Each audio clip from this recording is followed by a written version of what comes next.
IPL 2024 సీజన్లో భాగంగా గుజరాత్ టైటన్స్తో జరుగుతున్న మ్యాచ్లో ఢిల్లీ క్యాపిటల్స్ 225 పరుగుల భారీ లక్ష్యాన్ని నమోదు చేసింది. రిషబ్ పంత్ విధ్వంసకర బ్యాటింగ్తో ముందుగా బ్యాటింగ్ చేసిన ఢిల్లీ క్యాపిటల్స్ నిర్ణీత 20 ఓవర్లలో 4 వికెట్లకు 224 పరుగులు చేసింది. అక్షర్ పాటిల్ హాఫ్ సెంచరీతో సత్తా చాటగా ట్రిస్టన్ స్టబ్స్ మెరుపులు మెరిపించాడు. గుజరాత్ టైటన్స్ బౌలర్లలో సందీప్ వారియర్ 3 వికెట్లు తీయగా నూర్ అహ్మద్ ఓ వికెట్ పడగొట్టాడు. రిషబ్ పంత్ విధ్వంసానికి మోహిత్ శర్మ ఆఖరి ఓవర్లో 31 పరుగులు సమర్పించుకున్నాడు. ఈ ఓవర్ గుజరాత్ టైటన్స్ కొంపముంచిందే. టాస్ ఓడి బ్యాటింగ్కు దిగిన ఢిల్లీ క్యాపిటల్స్కు ఓపెనర్లు జేక్ ఫ్రేజర్ మేగ్గుర్, పృథ్వీ షా మెరుపు ఆరంభాన్ని అందించారు. కానీ ఆ జోరును కొనసాగించలేకపోయారు.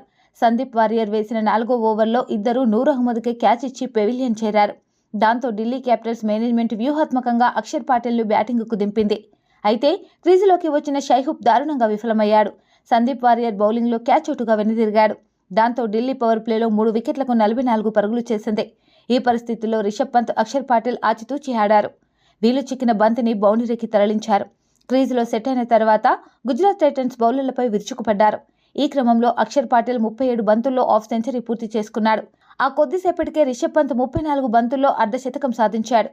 క్రీజులో ప్రమాదకరంగా మారిన ఈ జోడీని నూర్ అహ్మద్ విడదీశాడు. అక్షర్ పాటిల్ను క్యాచ్ అవుటుగా పెవిలియన్ చేర్చాడు. దాంతో 4వ వికెట్కు నమోదైన 113 పరుగుల భాగస్వామ్యానికి తెరపడింది. క్రీజులోకి వచ్చిన ట్రిస్టన్ స్టబ్స్ రిషబ్ పంత్ ధాటిగా ఆడారు. వరుస బౌండరీలతో స్కోర్ బోర్డును పరిగెత్తించారు.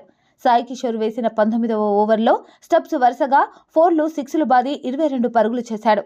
మోహిత్ శర్మ వేసిన ఆఖరి ఓవర్లో రిషబ్ పంత్ వరుసగా 4లు, 6లు బాది 31 పరుగులు పిండుకున్నాడు.